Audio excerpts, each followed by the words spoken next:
In the far north of Kenya lies Turkana County, a vast, rugged land bordering Uganda, South Sudan, and Ethiopia.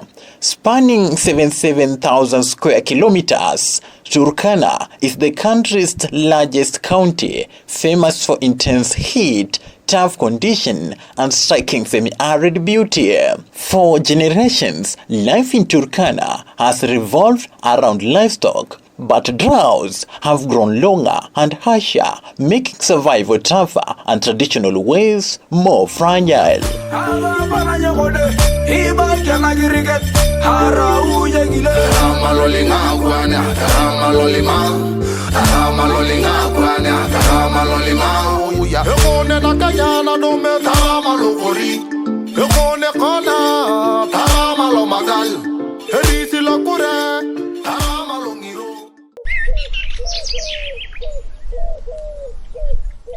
In Koliro village, on the banks of River Turkana, a surprising story is sprouting, one inspired by the power of information and hope.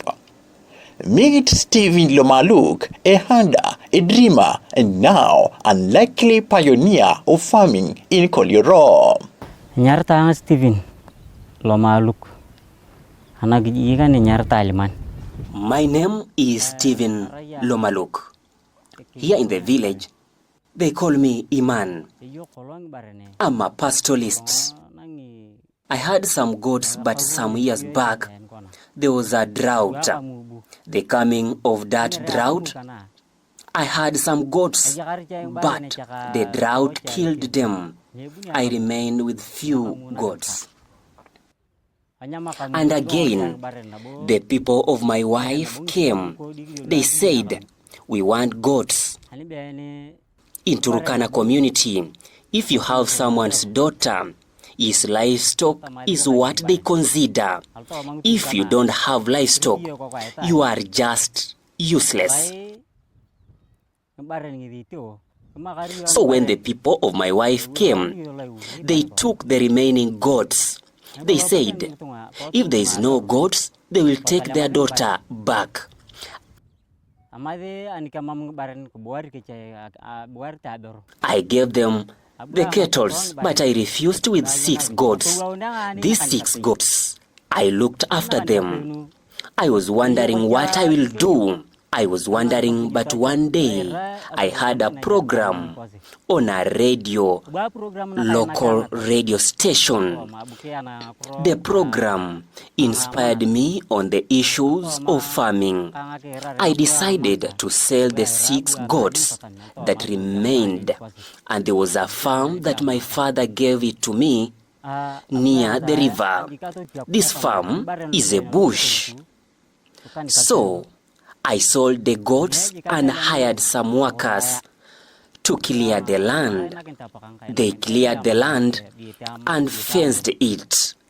I remembered one teaching from radio program and bought some tomato seeds.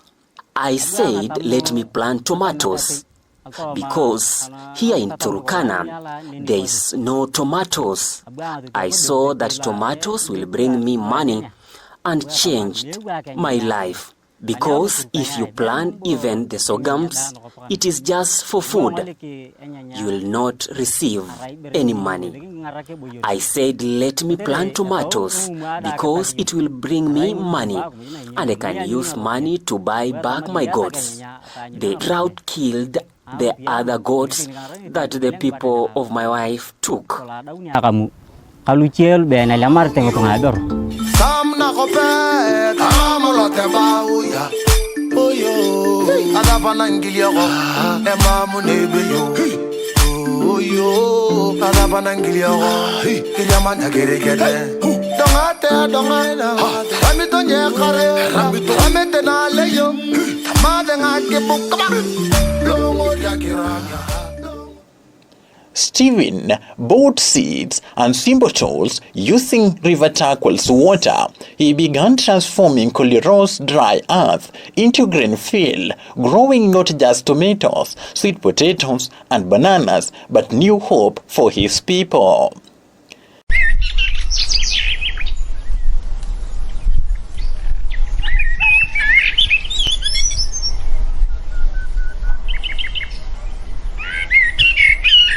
Long ago, I was a pastoralist.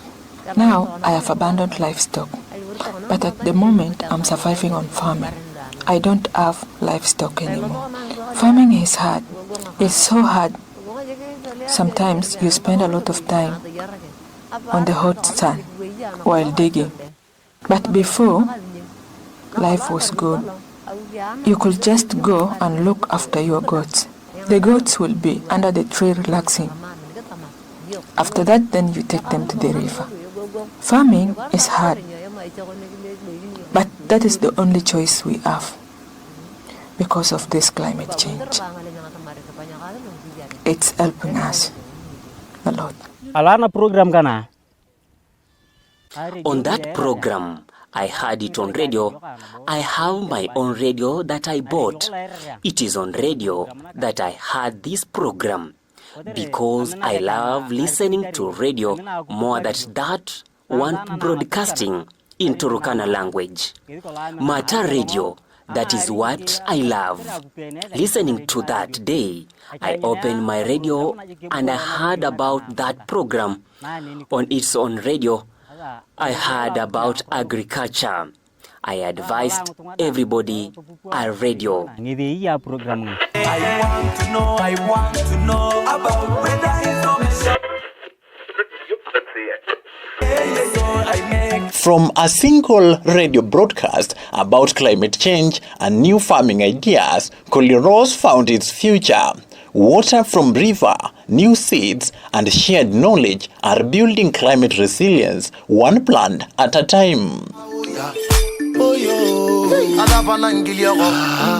Stephen's success quickly caught the eyes of others. Young men and women joined the efforts, excited to try farming and change their family's fortunes. I saw it as a good thing because if you plant, you will receive money. Sometimes 3,000, sometimes 2,500. Sometimes if you sell one crate, you can receive 9,000 or even 10,000.